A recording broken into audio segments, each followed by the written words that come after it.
दुनिया की तमाम छोटी और बड़ी खबरों के लिए हमारे चैनल को सब्सक्राइब करना न भूलें और बेल का बटन जरूर दबाएं। और बीजेपी का एक स्ट्रॉन्ग विकल्प गुजरात में एमआईएम पार्टी बनेगी, बीटीपी पार्टी बनेगी। और जब तक ये विकल्प नहीं बनेगा, वरना ये कांग्रेस बीजेपी की नूरा कुश्ती है। ये लोग आपस में रात में सेटिंग कर लेते और इलेक्शन से पहले बोलते, जैसे साबिर भाई हम लोग बात कर रहे थे कि इलेक्शन से पहले अपने 15-20 लोगों को बीजेपी उधर भिजाती है, उसके बाद ये चेस का खेल खेलते। तो ये वो नहीं होगा। अब इंशाल्लाह हम मेहनत करेंगे, जनता का इत्मीनान हासिल करेंगे और हम आगे बढ़ेंगे। मैं यहाँ पर आया हूँ अपनी ज़ात के लिए नहीं, और बार बार आपसे कह रहा हूँ, मैं ये चाह रहा हूँ कि आपके दरमियान में से कोई लीडर बने, ऐसा लीडर बने जो गुजरात की जनता को कभी ना मिला हो और वो आगे लेकर जाए। तो ये हमारी कोशिश है, क्योंकि जब तक हम ज़मीन से अपनी लीडरशिप को पैदा नहीं करेंगे ये काम नहीं होगा। आप देख रहे हैं देश लाइव, देश की आवाज। बिस्मिल्लाहिर्रहमानिर्रहीम। अस्सलाम वालेकुम वरहमतुल्लाहि वबरकातुहू। नमस्कार। जनाब साबिर भाई साहब जो एमआईएम पार्टी के गुजरात के प्रेसिडेंट हैं, जनाब वारिस पठान साहब साबिक़ा रुकन असम्बली, और आज की इस मीटिंग में जो न्यूली इलेक्टेड नवमुंतखब शुदा हमारे कॉरपोरेटर्स हैं और हमारे जो उम्मीदवार जिनको कामयाबी नहीं मिली, और एमआईएम पार्टी के तमाम जिम्मेदारान, मैं सबसे पहले आप तमाम का दिल की गहराइयों से शुक्रिया अदा करता हूं, आपको थैंक यू बोलता हूं कि आपने जनाब साबिर भाई साहब के साथ बड़ी जुस्तजू, मेहनत और बड़े इखलास के साथ आप तमाम ने एमआईएम पार्टी के इस गुजरात में एक सियासी सफ़र का आगाज़ किया। और मेरा मानना यह है कि यहाँ पर जो साबिर भाई साहब को जिम्मेदारी दी गई थी, उन्होंने इस जिम्मेदारी के बोझ को अल्हम्दुलिल्लाह कबूल किया और मेरी राय में उन्होंने इसको बखूबी निभाया है। और इंशाअल्लाह ताला मुस्तक़बिल में भी अल्लाह के फजल व करम से आप तमाम की ताउन, दुआएं और साथ की बिना पर आप और हमने जिस जिम्मेदारी से इस काम को शुरू किया है, हम ज़रूर उसको आगे लेके जाएंगे। ये इलेक्शन इतने से कम वक्त में 1 महीना 3 दिन के अंदर 7 हमारे कॉरपोरेटर्स को कामयाब होना, हमारे 15 उम्मीदवार दूसरे नंबर पर आना, ये एक तूफ़ान से कम नहीं है। और मुझे यकीन है कि इंशाअल्लाह ताला ये तूफ़ान पूरे गुजरात में जाएगा और वो जो मजलूम अवाम है, चाहे मुसलमान हो, दलित हो, आदिवासी हो, जो कमज़ोर जनता है, हम इंशाअल्लाह ताला हम सवाम मिलकर उनको ताकत देंगे, उनकी आवाज़ बनेंगे। और मेरी आप तमाम से गुजारिश ये है कि जो हमारे कैंडिडेट्स कामयाब नहीं हुए, आप अपने हिम्मत और हौसले को बुलंद रखिए। मैं आपको बताना चाहूँगा कि मैं 1994 में जब मैं पहली मरतबा असम्बली का इलेक्शन लड़ा था, उस वक्त हैदराबाद के हालात बहुत मुख्तलिफ थे। बाबरी मस्जिद की शहादत के बाद ये पहला असम्बली इलेक्शन था। मजलिस के ख़िलाफ़ भी लोग खड़े हो गए थे और हमारे उस वक्त हैदराबाद में मजलिस के 4 या 5 एमएलए थे, तो मैं अकेला सिर्फ जीता था, बाकी के सब हम लोग हार गए थे। माने ऐसे ऐसे गढ़ से हम लोग हार गए थे कि कोई सोच भी नहीं सकता था कि मजलिस हारेगी।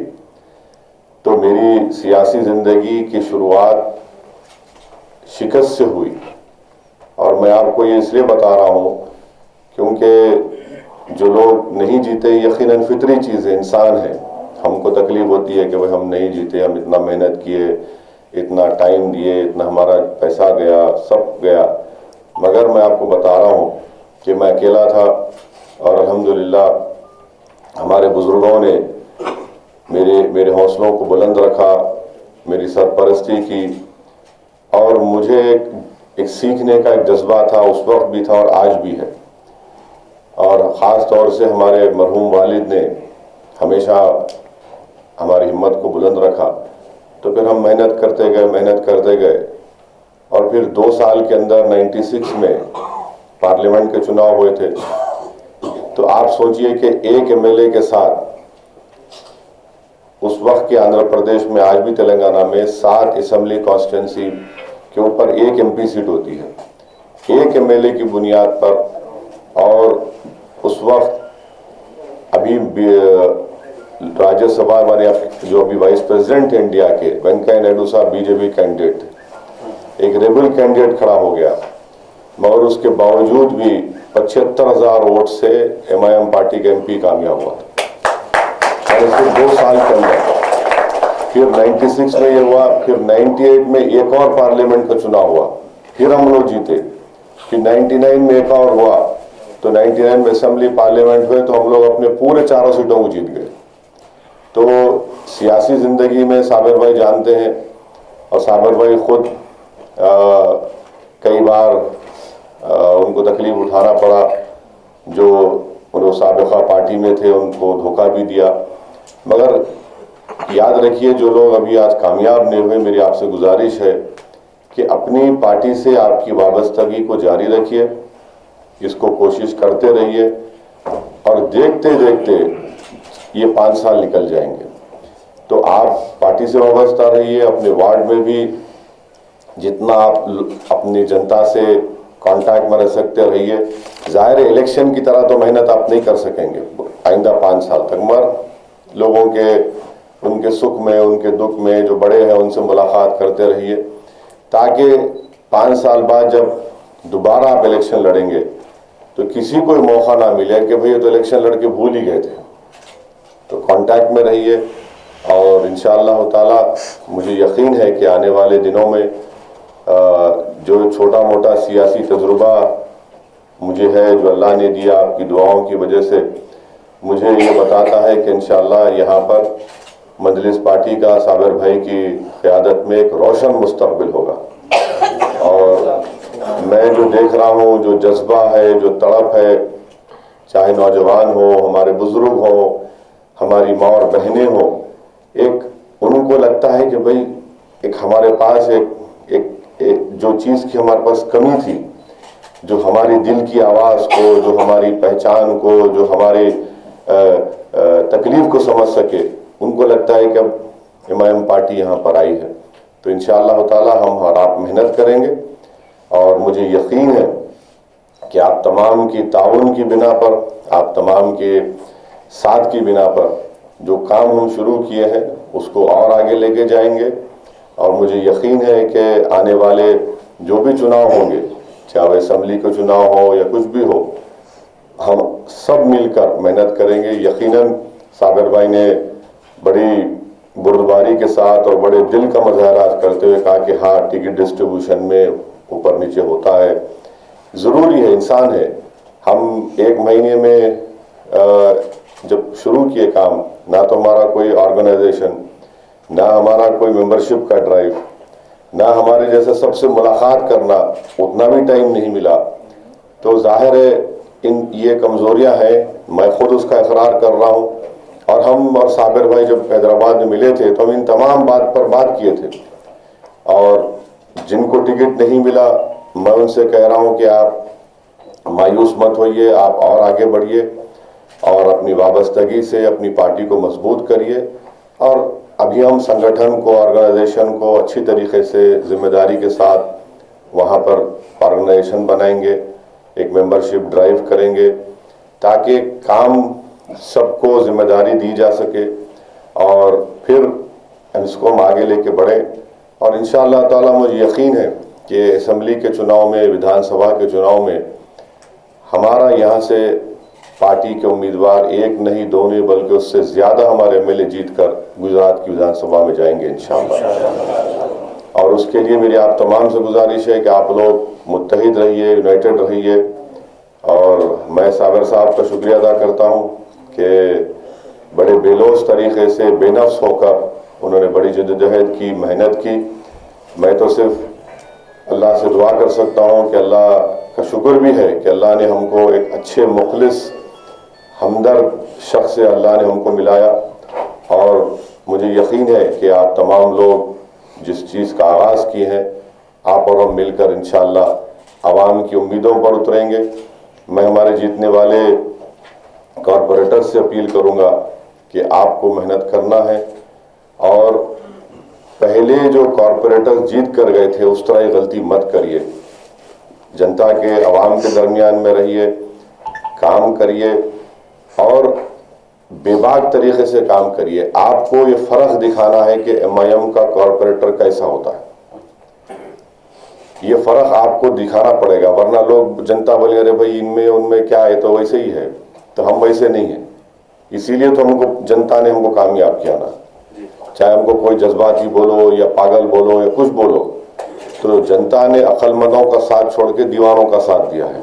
तो आपको अब दीवानगी दिखाना है अपने काम में। अगर आप अक्लमंदी से छुप छुप के नहीं, ऐसा नहीं, वो सब सोचिए मत।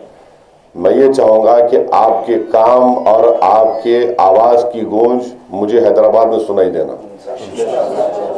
सिर्फ अहमदाबाद या की जनता को नहीं, मुझे हैदराबाद में सुनाई देना कि लोग बोलना कि भाई ये काम हो रहा है, ये लड़ रहे हैं, ये लड़ रही है और ये माहौल को बदल रहे हैं। तो ये बहुत हमारे लिए फ़ायदेमंद होगा। और इन हमारे साथ जो कॉरपोरेटर जीते हैं, साबिर भाई और जिम्मेदारान बैठकर इसमें आपको एक पार्टी का लीडर भी बनाना पड़ेगा ना, इसमें साथ में वो भी आप, साबिर भाई की जिम्मेदारी है तो वो तय करेंगे। और बहरहाल एक सियासी सफ़र का आगाज़ हुआ है। हमने तो सिर्फ चंद कदम अभी डाले हैं, अभी मंजिल बहुत दूर है और बहुत से राहें हैं, बहुत से इम्तिहानात हैं, बहुत से तकालीफ से हम सबको गुजरना है। अभी तो एक सफ़र का आगाज़ हुआ है और मुझे यकीन है कि ये बहुत बड़ा कामयाबी हमको मिली है। और इससे जितने सियासी दिग्गज लोग हैं, जो जिसको आप इंटेलेक्चुअल बोलिए कोई, वो लोग सब अब परेशान है कि आखिर ये है क्या, ये लोग, ये दीवानगी क्या है कि एक महीने के अंदर ये लोग आते हैं बगैर कुछ संगठन नहीं, कुछ नहीं, और सिर्फ, तो ये आवाम के दिल में एक बदलाव की एक तड़प है। और मैं आपको बता रहा हूँ, इसको आप लोग महसूस करिए और इंशाअल्लाह ताला हम उस पर काम करेंगे। मैं आपका शुक्रिया अदा करता हूँ तमाम जिम्मेदारों का कि आप यकीनन बहुत दिन रात मेहनत किए, बहुत सी कुर्बानियाँ आप तमाम ने साबिर भाई के साथ दी हैं। वो इंशाअल्लाह हम उसको रायगा जाने नहीं देंगे। और मैं आपसे वादा भी कर रहा हूँ कि मैं सिर्फ इलेक्शन की हद तक नहीं आया हूँ, मैं बार बार आता रहूँगा यहाँ पर गुजरात की सरजमीन को। और आप पार्टी का फंक्शन रखिए या मीटिंग रखिए, आजकल तो अल्हम्दुलिल्लाह 2 घंटे में, 2.5 घंटे में आप फ्लाइट पकड़कर पहुंच जा सकते हैं और काम होता है वापस चले जाते हैं। तो इसमें आप मुतमईन रहिए, मेरी जानिब से, हमारी पूरी टीम की जानिब से आपको पूरा सपोर्ट रहेगा। और हम तो यही बोलेंगे कि आप लोग इसको आगे लेके बढ़िए और इंशाअल्लाह ताला गुजरात की सियासत में आप तमाम की दुआ और ताउन की बिना पर हम एक नई तारीख को रकम करेंगे और जो हमसे उम्मीदें वाबस्ता की, हम उसको आगे लेके बढ़ेंगे। मैं इस मौके पर छोटू भाई वसावा साहब का, महेश भाई वसावा साहब का बहुत शुक्रिया अदा करता हूँ कि उन्होंने बहुत पहले मुझसे फ़ोन किया था, छोटू भाई वसावा साहब ने, कि आप आओ गुजरात को। तो मैं सोच रहा था, बोले नहीं आना पड़ेगा। और फिर हम गए भरूच को और उनके घर में मैं रुका और बड़ी मोहब्बत से उन्होंने हमसे पेश आया और बहुत मोहब्बत से, बड़े इखलास के साथ उन्होंने हमसे बात की। और मुझे यकीन है कि MIM पार्टी और BTP पार्टी और दीगर जो भी पिछड़े समाज के पार्टीज हम लोग मिलकर गुजरात में विकल्प देंगे। अब कांग्रेस पार्टी का कुछ होने वाला नहीं है, इतना याद रखिए। अगर जो लोग आज भी उम्मीद लगा के बैठे हैं कि कुछ हो जाएगा, कुछ हो जाएगा, कुछ नहीं होने वाला है, इनसे अब नहीं हो पाएगा। क्योंकि आप देखिए कि माशाल्लाह से जहाँ कहीं ये लोग जाते हैं तो बोलते ना कि अंग्रेजी की कहावत क्या है कि अपने पैर में गोली मारना। ये आजकल पैर में नहीं मार रहे, अपने जिस्म में मार रहे हैं। तो ये इनको छोड़ दीजिए। तो आवाम भी देख रही है, मगर शर्त यह है कि हम एक स्ट्रॉन्ग विकल्प बने, स्ट्रॉन्ग अल्टरनेटिव बने, आवाम का एतमाद हासिल करें। और हमने जो एक महीने में जो हमने सीखा है, जो काम हम करना था हम जो नहीं कर सके, जो हमसे गलतियां हुई हैं, हमारी नीयत पर कोई उंगली नहीं उठा सकता। साबिर भाई की नीयत पर कोई उंगली नहीं उठा सकता। नीयत में पूरा इखलास था। हो सकता है कि जल्दबाजी में या फिर किसी और वजह से वो फैसला नहीं लिया गया, मगर अब हमको मिलकर आगे बढ़ना है इंशाअल्लाह ताला। मैं फिर से आप तमाम हमारे 21 कैंडिडेट्स का शुक्रिया अदा करता हूँ, हमारे जीतने वाले तमाम कॉरपोरेटर्स का, जिसमें हमारे मुश्ताक साहब हैं, रफ़ीक शेख साहब हैं, हमारी बहन बीना परमर है, अफसाना चिश्ती है, जुबैर पठान साहब हैं, सुहाना मंसूरी है और जैनब शेख साहब हैं। मेरी नेक तमन्नाएं आपके साथ हैं। मैं रोज़ इंशाअल्लाह दुआ करता था और दुआ करता रहूँगा कि अल्लाह आप लोगों से और बड़ा काम ले। और इसमें देखिए एक बात याद रखिए, इन जीतने वाले कॉरपोरेटर या हारने वाले कॉरपोरेटर, अगर आप पब्लिक में एक्टिव रहेंगे तो कल आप ही उम्मीदवार बनेंगे असेंबली के। कोई आसमान से जमीन से निकल के आने वाला नहीं है, तुम्हारे से ही मेरे को देना पड़ेगा। मगर वो उर्दू की कहावत है, क्या है कि घोड़ा जो होता ना, वो अपना चारा खुद बढ़ा लेता। घोड़ा जो होता अपना चारा खुद बढ़ा लेता। तो ये आपके ऊपर मुनसर है। अगर आप एक्टिवली काम करेंगे तो उस इलाके के लोग आके बोलेंगे नहीं भाई ये अच्छा है हमारे लिए, इसको ओढ़ दो। और कोई सियासी पार्टी जो है किसी को ऊपर से लाके डालती तो वो खत्म हो जाती। तो जो दरमियान में आवाम के रहता, जो काम करता है, उसी को अगर हम आगे बढ़ाएंगे, उनको इनकरेज करेंगे, तो ये पार्टी आगे बढ़ेगी। और इंशाल्लाह मुझे यकीन है कि हमारे भाई साबिर भाई साहब की ज़ेर क़यादत आप उनकी टीम जो है वो इसको लेकर आगे बढ़ेंगे। आपका बेहद शुक्रिया और हमारा काम जारी रहेगा। मेरी नेक तमन्नाएं आप तमाम के साथ है। बस मेरी जीतने वाले कॉरपोरेटर से एक और गुजारिश है कि अच्छा काम करिए, खुद शर्मिंदा मत होइए, हमको शर्मिंदा मत करिए। बड़ी उम्मीदों के साथ अहमदाबाद की जनता ने आपको कामयाब किया है। हम पूरी कोशिश करेंगे कि हम उनकी उम्मीदों पर उतरे। काम देखिए, अगर काम 1000 काम है तो ज़रूरी नहीं है कि 5 साल के बाद 1000 काम हो जाएंगे, मगर जनता ये देखती है कि भाई उस 1000 काम में उसने 1000 मरतबा तो कोशिश करनी चाहिए। काम जरूरी नहीं है कि काम हो जाएगा, मगर 1000 काम है तो 1000 मरतबा अगर आप कोशिश करेंगे, जनता बोलेगी हाँ ये कोशिश तो किया था। तो कोशिश करना हमारा काम है। हमारे मुकद्दर में होना नहीं होना वो तो ऊपर वाला जानता है, मगर हमारे हाथ में कोशिश करना है और हम कोशिश करेंगे। और बीजेपी का एक स्ट्रॉन्ग विकल्प गुजरात में MIM पार्टी बनेगी, BTP पार्टी बनेगी। और जब तक ये विकल्प नहीं बनेगा, वरना ये कांग्रेस BJP की नूरा कुश्ती है। ये लोग आपस में रात में सेटिंग कर लेते और इलेक्शन से पहले बोलते, जैसे साबिर भाई हम लोग बात कर रहे थे कि इलेक्शन से पहले अपने 15-20 लोगों को BJP उधर भिजाती है, उसके बाद ये चेस का खेल खेलते। तो ये वो नहीं होगा। अब इंशाल्लाह हम मेहनत करेंगे, जनता का एतमाद हासिल करेंगे और हम आगे बढ़ेंगे। मैं फिर से साबिर भाई आपका शुक्रिया अदा करता हूँ बहुत बहुत। आप और टीम ने बहुत मेहनत की, मगर अभी तो अभी अब और थकन आपकी बढ़ेगी और आपके परेशानियां बढ़ेंगी।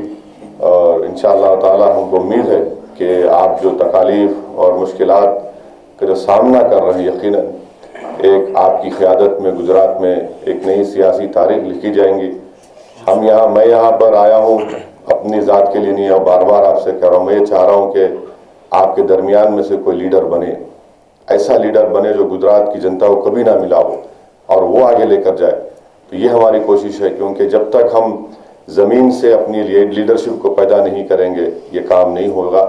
ये चंद अहम बातें मुझे आपसे शेयर करना था। ये कोई जलसा नहीं है, हमारी पार्टी की इंटरनल मीटिंग है और एक दिल के जो एहसासात हैं मैं उससे आपको वाकिफ कराया हूँ।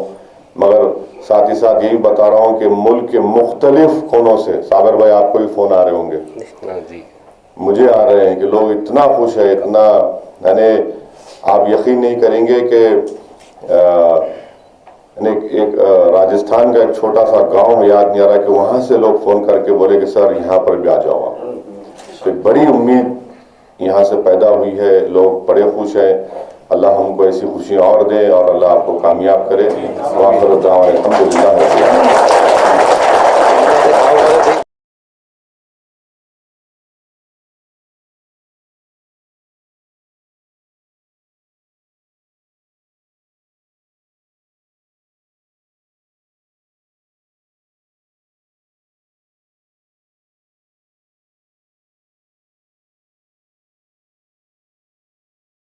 आप देख रहे हैं देश लाइव, देश की आवाज।